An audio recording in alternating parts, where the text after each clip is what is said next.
તો આજે હું બનાવી રહી છું દલિયા ખીચડી, એ પણ હોટલ સ્ટાઇલ.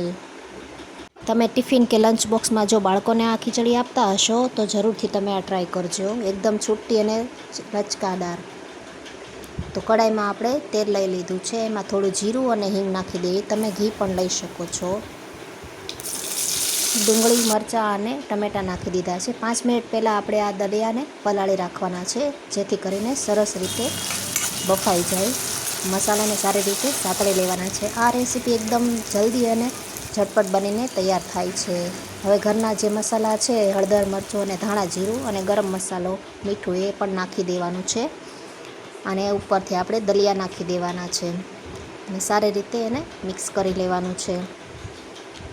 દલિયા ખીચડી ફક્ત માંદા અને બીમાર લોકો માટે જ નથી બનતી, ઘરના લોકો માટે પણ આપણે આસાનીથી સરસ રીતે બનાવી શકીએ છીએ. હવે આપણે એની અંદર 2 ગ્લાસ પાણી એડ કરી દઈશું.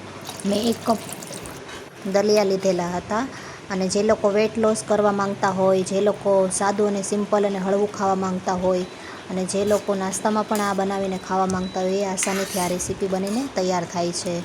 તો એકદમ હેલ્ધી અને પ્રોટીનથી ભરપૂર આ ઘઉંના ફાડાની રેસીપી તૈયાર થઈ ગઈ છે બનીને. હવે ઉપરથી થોડી આપણે ધાણા ભાજી એડ કરી દઈએ અને સારી રીતે મિક્સ કરી લઈએ. તો પાણી બધું બળી ગયું છે, તો આપણો આ દલિયા બનીને તૈયાર છે. તો હવે એક ડિશમાં આપણે દલિયાને સર્વ કરી લઈએ. તમે ઉપરથી ઘી નાખીને સર્વ કરી શકો છો અને ડુંગળી અને લીંબુ સાથે પણ ખાઈ શકો છો. એ એકદમ સરસ લાગે છે. તો તમને મારી આ રેસીપી આજની કેવી લાગી અને કમેન્ટમાં જરૂરથી જણાવજો. અને મારી ચેનલ ઉપર જો તમે નવા હોય અને સબસ્ક્રાઈબ ન કર્યું હોય તો જરૂરથી કરી દેજો. બીજી રેસીપીમાં આપણે જલ્દીથી મળીશું. ધન્યવાદ.